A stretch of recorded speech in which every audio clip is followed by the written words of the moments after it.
অভিজাত আরব ধনাঢ্য ব্যক্তি, নিরঙ্কুশ ক্ষমতা পরিবেষ্টিত আর উপসাগরীয় নেতাদের ব্যাপক তোষামোদে সিক্ত ট্রাম্পকে মনে হয়েছে তিনি উপযুক্ত জায়গাতেই আছেন। এই দৃশ্যটা সচরাচর চোখে দেখা যায় না, কিন্তু ট্রাম্পকে মনে হয়েছে এমনটাই তিনি চেয়েছিলেন।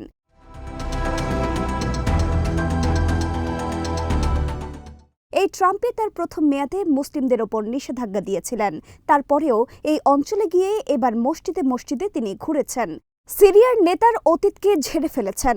সিরিয়ার প্রেসিডেন্টকে তিনি বলেছেন সুদর্শন ব্যক্তি, বলেছেন তার অতীতটা কঠিন, কিন্তু সে ছাড়া আর কেই বা এই পরিস্থিতি সামলাতে পারত। তিনি বিশ্বের প্রতি আহ্বান জানিয়েছেন যাতে তারা কাতার, সংযুক্ত আরব আমিরাত এবং সৌদি আরবের মতো উপসাগরীয় দেশগুলোকে শুধু অর্থ দিয়ে বিচার না করে, বরং বিশ্ব রাজনীতিতে তাদেরকে গুরুত্ব দেওয়ার আহ্বান জানিয়েছেন তিনি বলেছেন সিরিয়ার এখন যেটা দরকার সেখানে আরবদেরই নেতৃত্ব দেওয়া উচিত, তাদের ইতিহাস যেমনই হোক না কেন।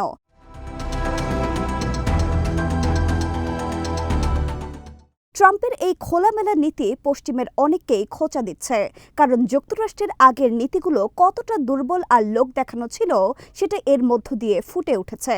সাবেক মার্কিন প্রেসিডেন্ট জো বাইডেন জোর গলায় বলেছিলেন জামাল খাশোগির হত্যা এবং ইয়েমেন যুদ্ধের কারণে সৌদি আরবের ওপর তিনি কঠোর হবেন, কিন্তু পরে তাকে পিছু হটতে হয়েছিল। ট্রাম্প সেই খেলায় নামছেন না।